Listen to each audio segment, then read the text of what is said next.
one of my very first mentors actually taught me that you can expand your audience if you will just open yourself up to giving your platform over to others, right? So when you invite other people into your platform, what you're actually doing is a win-win-win for everybody, because you're giving that person a platform for their voice. You're giving yourself an exposure that you wouldn't have otherwise to those people who follow them and who already are familiar with them.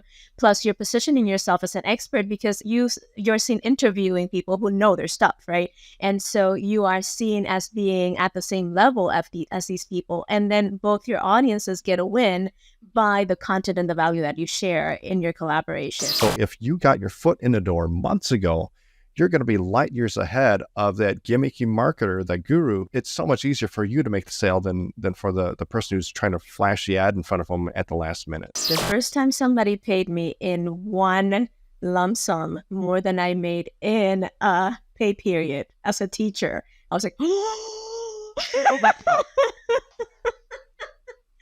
this is real, you know? And then I got terrified that they were going to ask for a refund. I was like, please don't refund, please don't.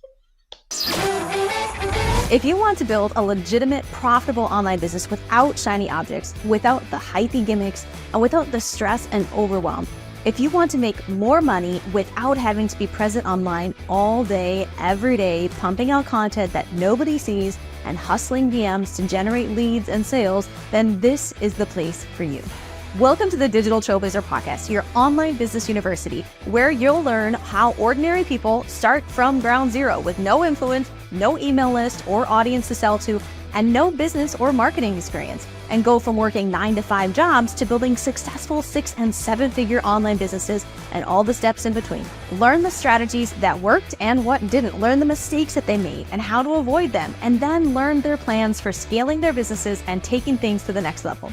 All so that you can build your business faster and easier and make more money without sacrificing the things that are important to you in your life. I'm your host, Leah Ray Getz, and with me is my husband, Todd. Now, let's get to it with today's guest.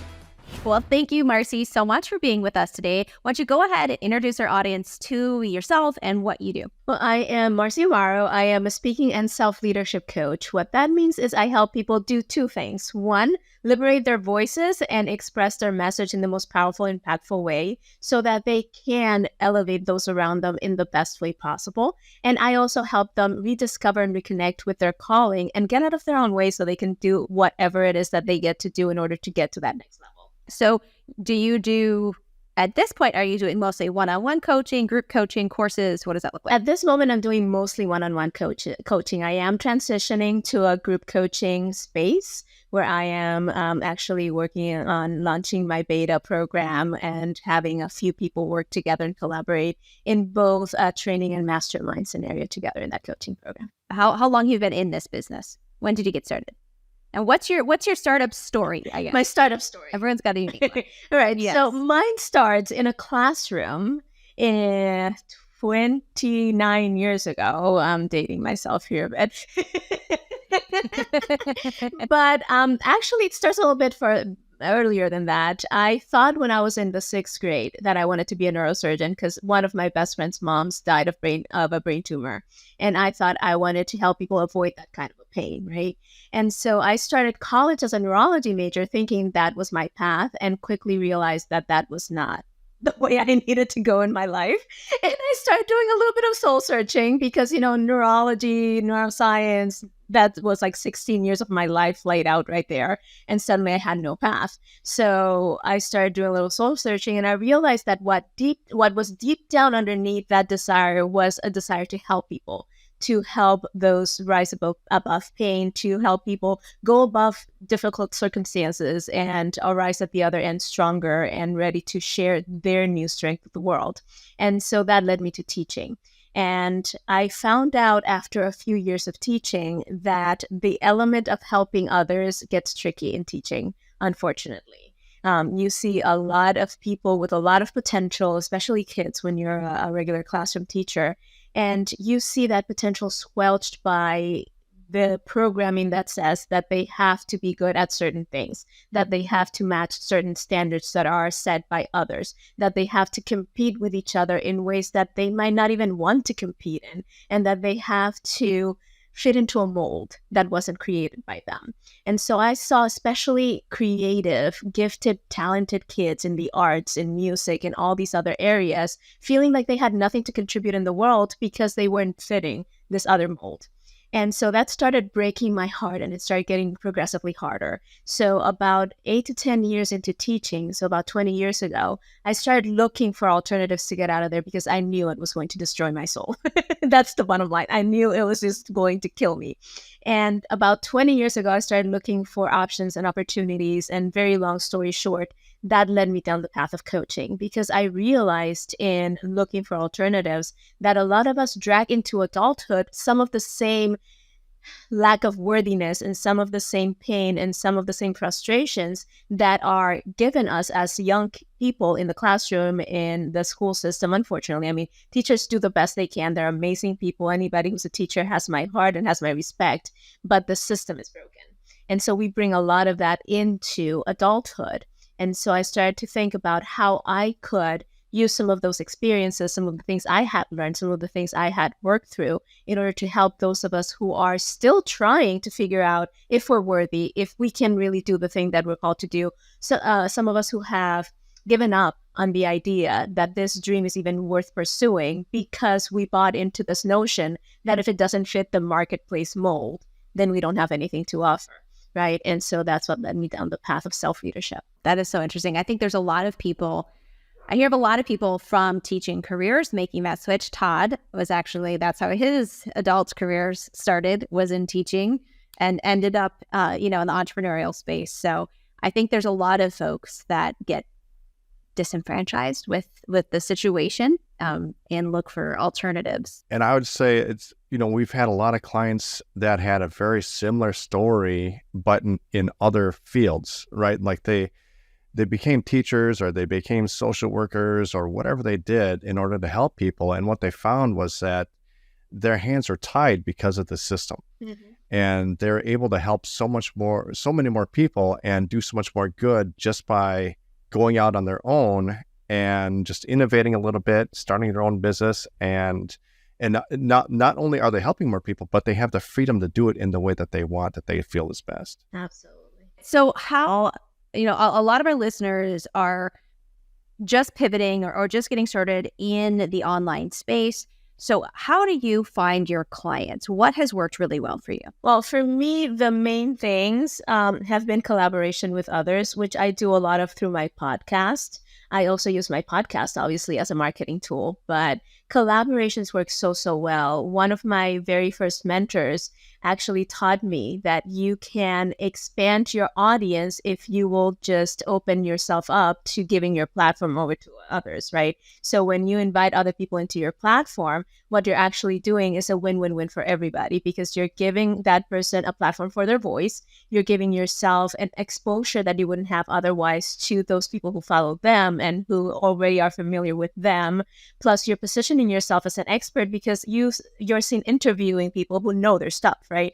And so you are seen as being at the same level as these people. And then both your audiences get a win by the content and the value that you share in your collaborations. And so that really resonated with me because, like I said before, at the core of everything that I do is this idea that I just want to help people.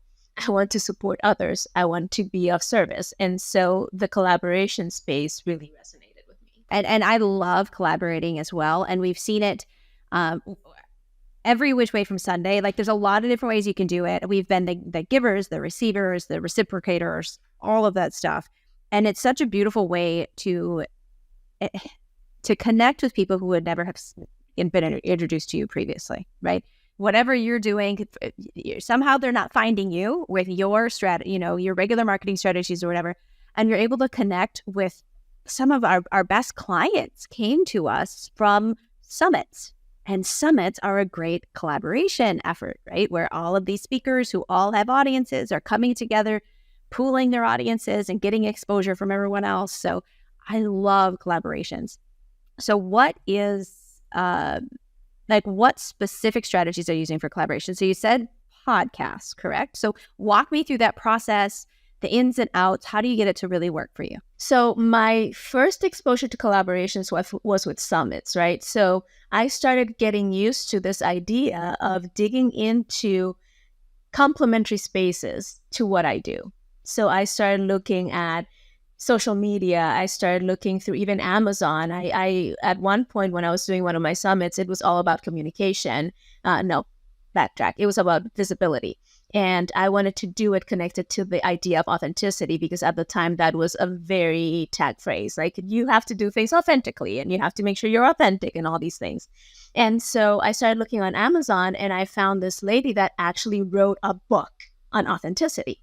And she had, I don't know, about 150 reviews or something like that. So she was getting started on the process of promoting her book and getting those reviews and those things. And we were able to connect through LinkedIn.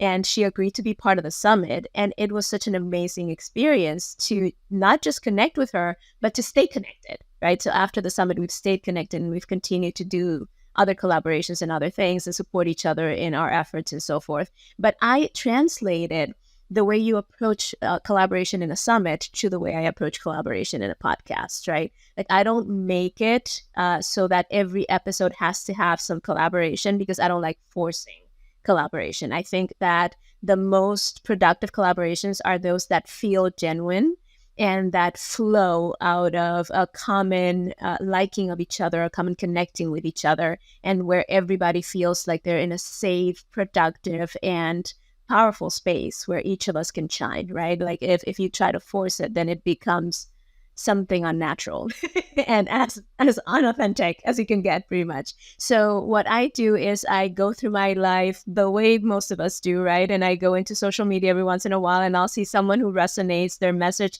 clicks for some reason, and I'll make an initial approach like you would to try and make a new friend, right? Oh, hello, I just saw this. It sounded amazing. Congratulations. It sounds so much like what I believe. Let's stay connected. And that usually leads to other conversations. And eventually, when I make the approach of, hey, I would love to chat and see if maybe being in my podcast is a fit for both of us, they're usually very agreeable and very amicable to it, because we've already established the beginnings of a relationship. And with my podcast in particular, I tell them that I want to make it a conversation among friends that happens to be recorded. And so we never meet just for the podcast. We always meet before. And we have conversations about, what do you do? What's important to you? What is the number one message that you would like to share with any audience that's in front of you? And we have all these conversations. And then if it's a fit, then we both know it right away and we move forward. If it's not, then we part as friends. Okay, so you have that initial conversation. You make sure that you're jiving. You've got good energy together. You then schedule and host the podcast. And then what happens from there? Right. So when I am the host and they are invited into my podcast, I have, like I said, a casual conversation with them. I ask them questions, they answer, we chat back and forth. And then at the end, the last 5 to 10 minutes are theirs. They get to share whatever they feel is most important to them. They get to share whatever they have coming up, any links, any invitations to the audience, anything like that. If I am the one who's invited to the podcast, then I make sure that I'm adding as much value as possible, that I'm sharing stories, that I'm sharing experiences, that I am trying to bring as much of possibility and hope into the listeners as possible, that what we are presenting is in fact something that they can do. And then in the end, depending on who the host is, most of the time when I agree to be in a podcast is because they have opened up the space for me to also invite people who resonated with my message to go over. And so I invite them to my website, where they can either download a guide that I have or schedule a consultation, and then we go from there. I have to say, and it's really important, the stories, but the real value that you have to share in those spaces to work. I can't tell you how many clients we've brought in from other people's audiences through summits, through podcasts, whatever, but it was because I just blew them away with the value, right? Like, I was authentic, I was real, they saw my personality, and then they end up, reaching out through the freebie that we give away on the event, or finding us somehow and booking a call. And they initially started from that event. And when we're talking, they're like, yeah, it was just like, it was real. It wasn't all this fluffy stuff. It was like real stuff that I could actually take and do something with. And I was like, I got to work with this now. Like, exactly. Absolutely. Actionable is key. And that is one thing that I ask of my guests and that I try to bring is at least one actionable thing before we're done, something that they can take with them and do right away. And so that's really, really important. Can you explain to us just a little bit more of that back end system that you have? So you get the exposure on the podcast, you kind of share audiences, and then, you're referred to a website or a freebie. Explain more of that website and the freebie process, because I think a lot of people who get started with online business, they have a website or they have a contact me page and maybe that's it. Or they have a link to DM me or email me or whatever, and they expect to get clients that way. And I don't think it necessarily works that way. No. Explain what you do on the back end.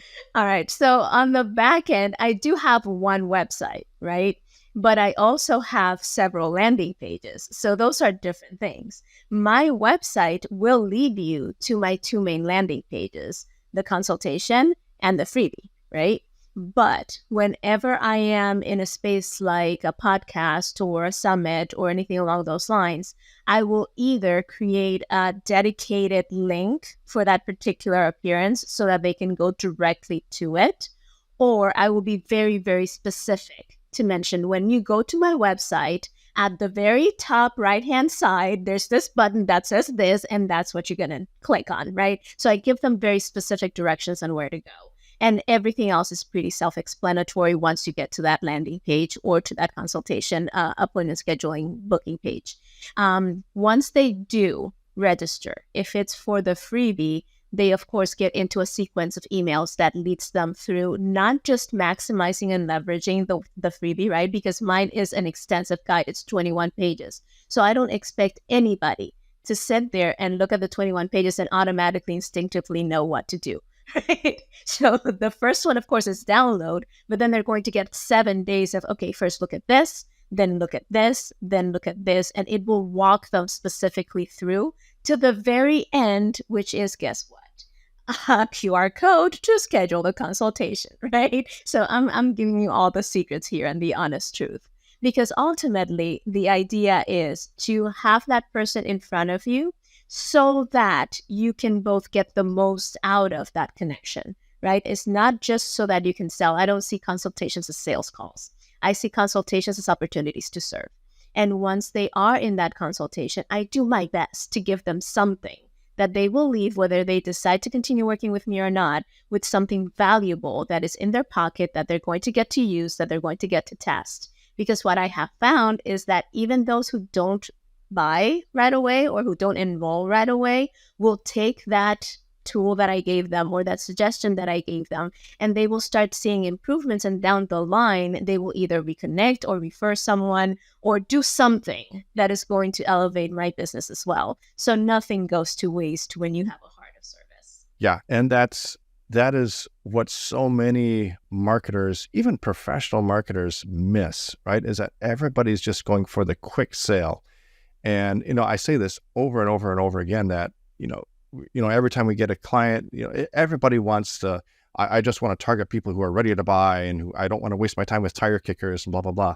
Well, tire kickers are great because at some point, they're interested, and at some point they're going to be ready, right? So why not start the relationship process now? Because now you've got weeks or months to build that trust and rapport. And when they are ready, they're going to join with the person who has built up the most trust and rapport with them. People only buy from those that they know, like, and trust. And so if you got your foot in the door months ago, you're going to be light years ahead of that gimmicky marketer, that guru who's trying to hit them up with the ad at the last minute and say, hey, join now and blah, blah, blah. Well, they already know and like and trust you. It's so much easier for you to make the sale than for the person who's trying to flash the ad in front of them at the last minute. Yeah, and I learned that lesson the hard way, believe you me. I enrolled with a mentor at one point who suggested that I send 2 daily emails, all of them with an offer for 25 days. And look at Leah's face. She's like, what? 2 daily emails. And I'm a very good student. So I started doing what that mentor told me to do, the end result was I lost 1,500 people from my list. Just unsubscribed, went bye-bye. And I couldn't blame them when I looked back at what I did, right? But I thought, I'm paying this person some money. She seems to know what she's doing. Let me go ahead and go with the program, right? Like Mr. Miyagi, wax on, wax out. But so then I backtracked and I said, okay, let me go back to what I know in my heart of heart that works, right? Because even in putting together my summits, there's a lot of people out there who will not have speakers that don't have a certain size list. I've always been one to go for the message over the list size. So I've had a lot of people in my summits that don't have necessarily the list size, but the small list they have is very engaged because they know their stuff and their message resonates with them really well. So I've had a lot better results just going for the heart than for the numbers. And that is something to keep in mind, I think. Yeah, and it's funny that you mentioned that it's not necessarily the list size, but the level of engagement, because that's something that we hear in multiple industries. It's not just something that's for mindset and life coaching and things like that. This is something that I first heard talked about in the Amazon FBA space, right? People who have e-commerce stores who are trying to get exposure for their products in a super competitive Amazon marketplace. And even right now, like the message is, when you're doing influencer marketing, don't try to go for the people who have millions of followers or even hundreds of thousands of followers. Go for what they call micro influencers. These are people who have a smaller following, but they're highly engaged, and you can get them to review your product, to give you, to sponsor, you can sponsor a video just by sending them a free product for them to try out and review, right? And so not only is it a lot cheaper, but you're reaching a much more highly engaged audience that, they have built up a lot of trust and rapport with, and that can lead, and when you multiply that, right? And it's easy, because the thing is, it's easy to reach those people. They're eager to work with you, rather than try to spend all your time and energy trying to get in front of that audience of 1 million people. And then you probably have to pay for it. And it's a lot harder to get your foot in the door. It's a lot easier to hit up a dozen micro influencers and get a bunch of, review videos and sponsorships, and get your foot in the door that way than it is, trying to go for the big whale. I love how what you're doing is high value, high touch, kind of low tech. Like, it's pretty simple process that you're going through. Obviously, everyone's got a bit of a learning curve, and it's not like they figure all this out on day one when they get started. So what were some of the challenges that you faced when you decided you're going to move into this online space, you were going to do this? What kind of hurdles did you have to overcome? Oh my gosh. I'm sure as a former teacher, Todd can probably relate to this, but I had the hardest time understanding that if I was going to give value, I was allowed to ask for money at some point in the process. I had the hardest time attaching money to giving information or giving resources to people, right? Like, that's what I did on a day-to-day basis. And I got paid so little that, and as a teacher, that understanding that if I was adding value, I got to be compensated at the level of the value that I was offering, right? So it has taken me, and I'm still in that process. That is still my biggest struggle, is getting to the point where I feel worthy of charging a little bit more, or feel worthy of collecting a certain level of money from my clients. And that is still something that I'm working through, right? Like, I'm progressively getting better at it, but that is still what's holding me back from being at the level where I know I could be. It's because I'm still second guessing, and I suffer from what one of my friends calls, I'm going to forget it now, pathological discounting. So that's what she calls it, which is, you have the person in front of you, you like them, you want to help them, you want to work with them. And then suddenly you get in your head and you're like, if I charge this, they're probably going to say no. Let me just discount it $500. You know what I mean? And so that's one thing that I still struggle with, is making those offers with the understanding and the confidence that I am worth what I am charging, and probably more. And so going after that sale, the last bit of the payment part, that's the one that still gets me. Yeah, we definitely suffered from that in the beginning. When we put our very first online course together, and this is a course about how to market on Twitter, how to generate leads on Twitter.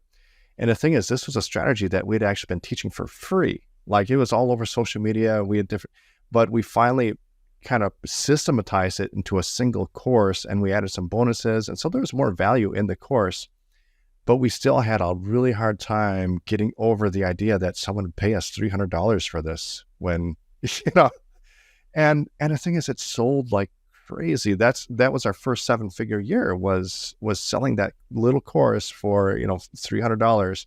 And looking back now, it's like we could have sold that for $1,000, and our first 7-figure year could have been our first multiple 7-figure year if we had just had a little bit more marketing know-how, right? But yeah, it was at like you said, it's at the discount syndrome or whatever. Pathological.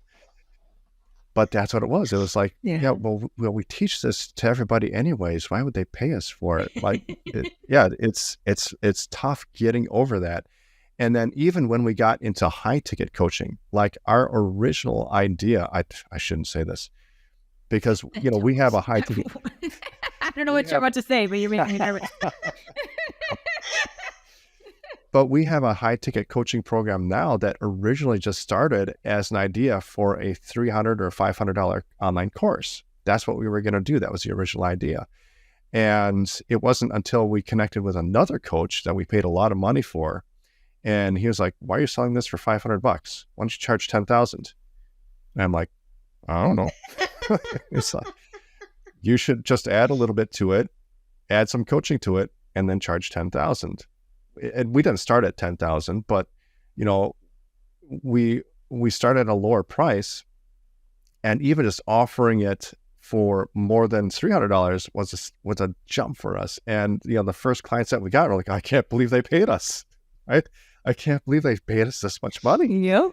But they got value out of it. And then we got testimonials. And that's the thing, is that when we saw people getting like amazing results, when we put more of our own effort, more of our time, more of our energy into our clients, and they were getting even bigger results, some of them even doing better than us, that's when we had more confidence of, okay, this is really worth it, right? This is really worth what we're asking. And then we were more comfortable raising our prices. But yeah, it is definitely something that's a difficult thing to overcome, especially when you're first starting out, is, being able to charge any amount of money, let alone high ticket prices for what you're doing. Absolutely. The first time somebody paid me in one lump sum more than I made in a pay period as a teacher, I was like,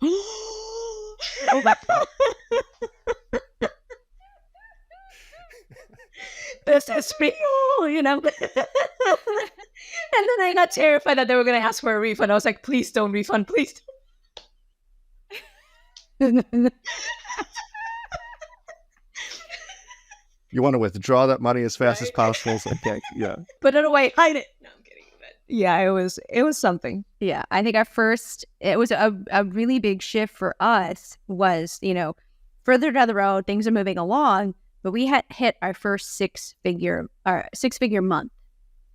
And Todd and I had this really big realization, like when we first got engaged a very long time ago, I was in nursing school, he was a teacher, and we were hoping like maybe someday if he got to the top of his pay scale and I got the top of mine, we together as a couple could make 6 figures a year.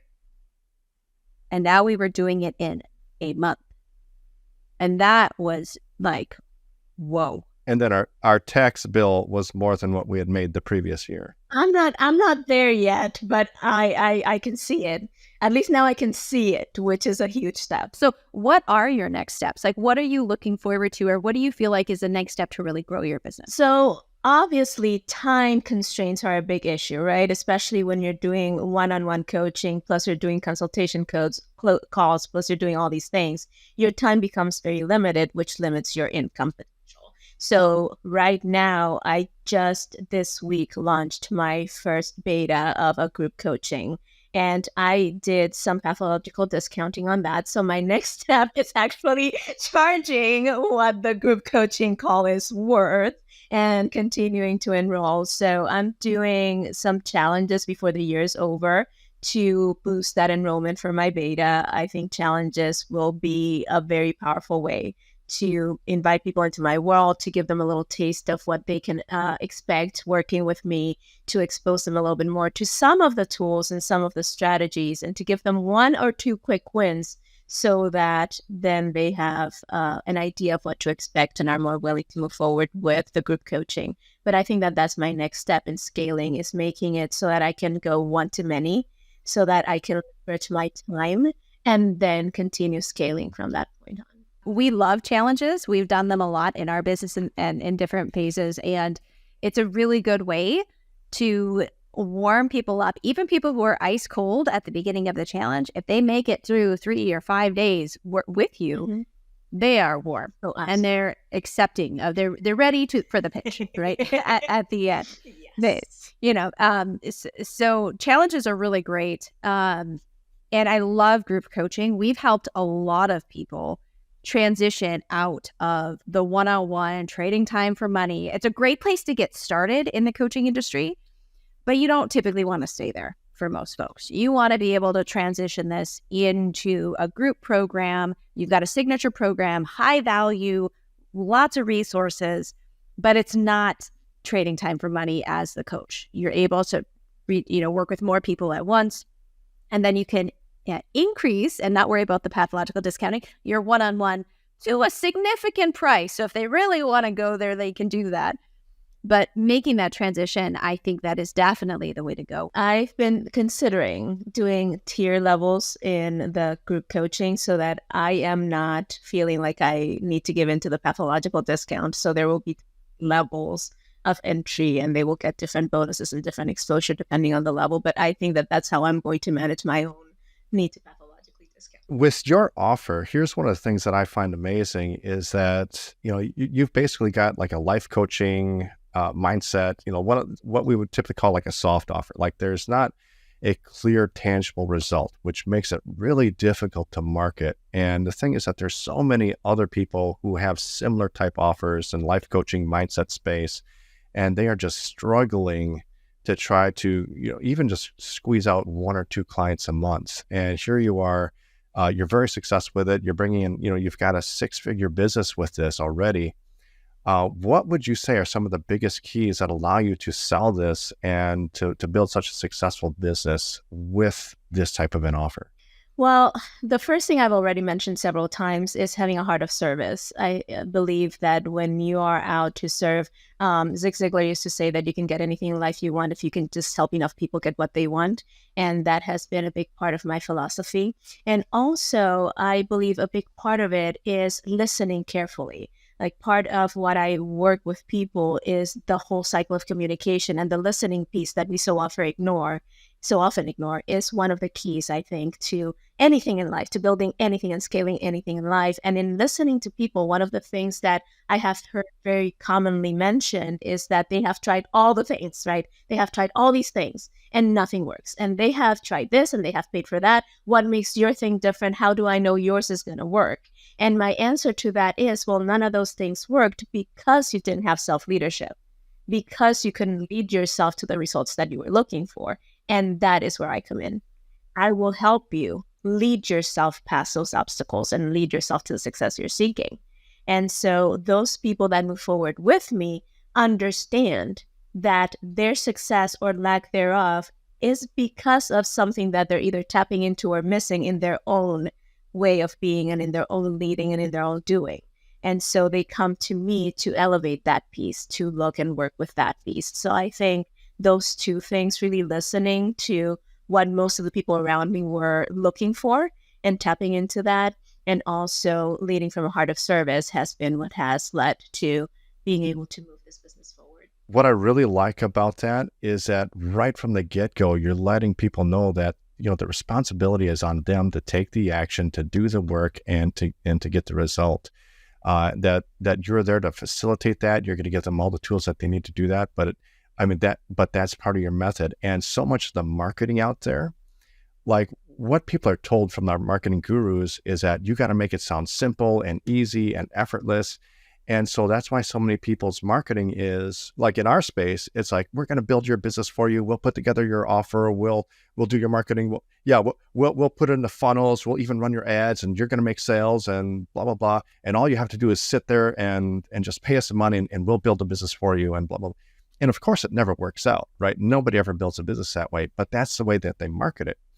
And the thing is, when you market that way, well, suddenly all of the responsibility for the results is on you as a coach. And obviously there needs to be some sort of responsibility on the student's part to, get off their butt and actually do the work, right? It's like if I were a fitness coach, I can't do your push-ups for you and have you get the result. But that's the way that people are marketing it. It's like, hey, I'm going to do all these push-ups and you're going to get huge, large pectoral muscles and you're going to have this, it doesn't work that way, obviously. Yeah, and I think that sorry, I interrupted you. I think that setting clear expectations from the beginning is huge, especially in soft sales, like you said, in our industry, because what tends to happen is, I call it the spring syndrome experience, right? Or spring cleaning syndrome experience. When you're doing spring cleaning, things get worse before they get better, right? You start pulling all these things out, all the dust comes up, everything is out of place, everything is messy, it just looks chaotic at first. And then you start getting rid of what you need to get rid of. You start finding homes for all the little things. Everything finds its place. And when you're done, it's marvelous. It's magical. It's like, oh, this is awesome, right? But at first, it's chaotic and hard. And I set that expectation from the get-go. I let them know, look, what we're going to go through, it's like the spring cleaning syndrome experience. It's going to get chaotic first. And then with the tools and with the support and with the guidance and with putting in the work, you're going to see at the end that everything is in its place and everything is as it should be, or at least closer than it was before, right? And so that goes with the responsibility as well. And one of the things that I think we neglect, especially in the coaching space, is making those expectations clear. Because like you said, very often we sell it like this magic pill that you're going to do this, and it's like the Matrix, right? Suddenly everything looks clear and everything is different. No. That's not the way it works. And it's probably going to get harder before it gets easier. And it's going to get more painful before it gets better. And so I try to make sure that that expectation is set from the beginning. And that's an invitation I would make for anybody who's trying for this other more, I call it fluffier sale, even though it's not fluff. It's tangible. And in the end, you get tangible results. But at the beginning, it feels fluffy, right? So if you set clear expectations, people are a lot more willing to hear you out, because they feel like they can trust you because you're telling them the truth. And so those expectations are really important to set. So when it comes to your next steps and the challenges and everything that you're doing and planning for right now, from our perspective, obviously the marketing angle, that's our jam. So we love to get our hands in there and give you some tips and things as you're building. But yeah.